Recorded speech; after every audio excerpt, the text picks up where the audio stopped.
Hi, I'm Priya. Welcome back to the channel. So just before I start reading, we don't have an OI book this week because I've decided to save the last two and spread them out over the next couple of weeks.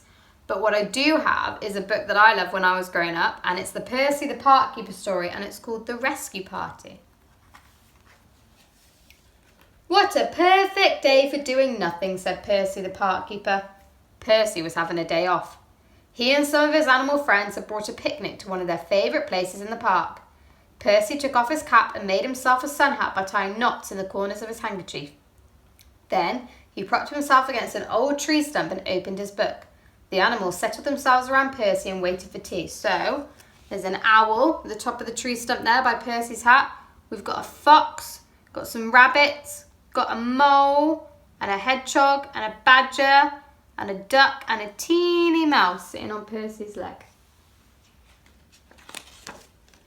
It was warm in the sunshine, and soon everyone began to doze. Suddenly they were disturbed by the sound of laughter. Percy looked up. 3 young rabbits, should we count them? 1, 2, 3. 2 brothers and their little sister were playing the leaping game in the long grass. When they saw Percy, the rabbits waved. "Hello, Percy, we're pretending to be hares." Percy chuckled and waved back as the rabbits went leaping away. They look really happy. Look like they're having a really fun game. The 3 rabbits were having a wonderful time.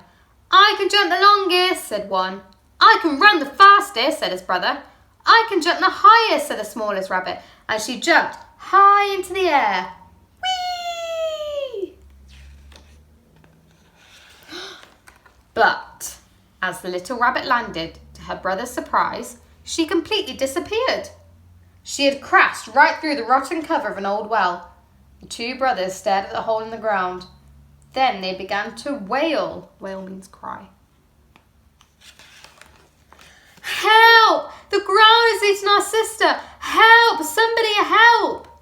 Somebody, of course, meant Percy. The 2 rabbits ran straight to him and told him what had happened. The other animals looked worried as Percy listened and sighed.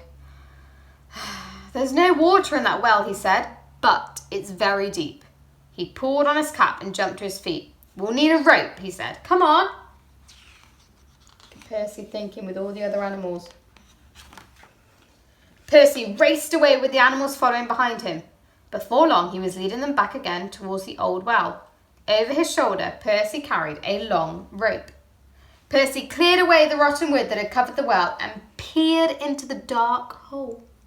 He couldn't see the little rabbit. She was perched on a log that had wedged itself halfway down the well. "Hello," called Percy. "Can you hear me?" A rather cross little voice answered. "I bumped my head." "But are you all right?" asked Percy. "I bumped my head," answered the cross voice again. Said Percy. "I think she's all right." "We're sending down a rope," called Percy. "Tie it nice and tight and we'll pull you up." Percy lowered the rope into the well. The little rabbit wasn't quite sure what to do, so she tied it tightly to the log that she was sitting on. "Now heave-ho," said Percy. Percy pulled on the rope, but nothing happened. He pulled again. "What's she been eating?" he muttered. "She weighs a ton."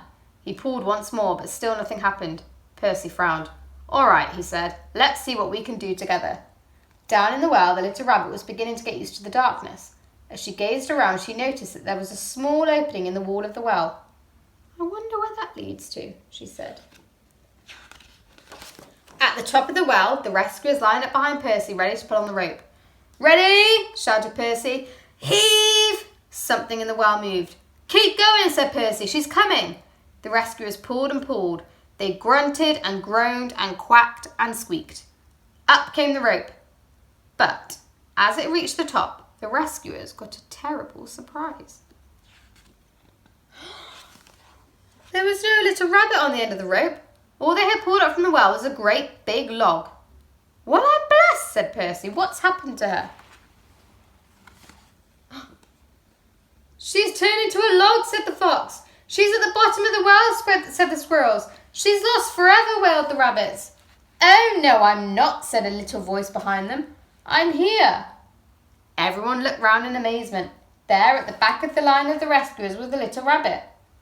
"I thought I'd help you, she said. What are we doing?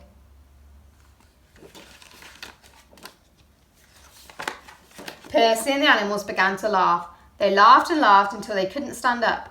But how did you manage to get out? Asked Percy at last. It was easy, she said. I found a secret passage. It comes out just over there. Well, I never, said Percy. Well, well, well. Which reminds me, he added, I must make a new cover for that old well. I'll do it tomorrow, said Percy as he led the way back towards their picnic. After all, he said, today is my day off. I really hope that you enjoyed that story. What do you like to do on your days off? When you have free time on the weekend or in the school holidays, what do you like to do? So thank you very much for listening. I'd like to thank my niece once again for filming. And I will see you next week for another story. Bye.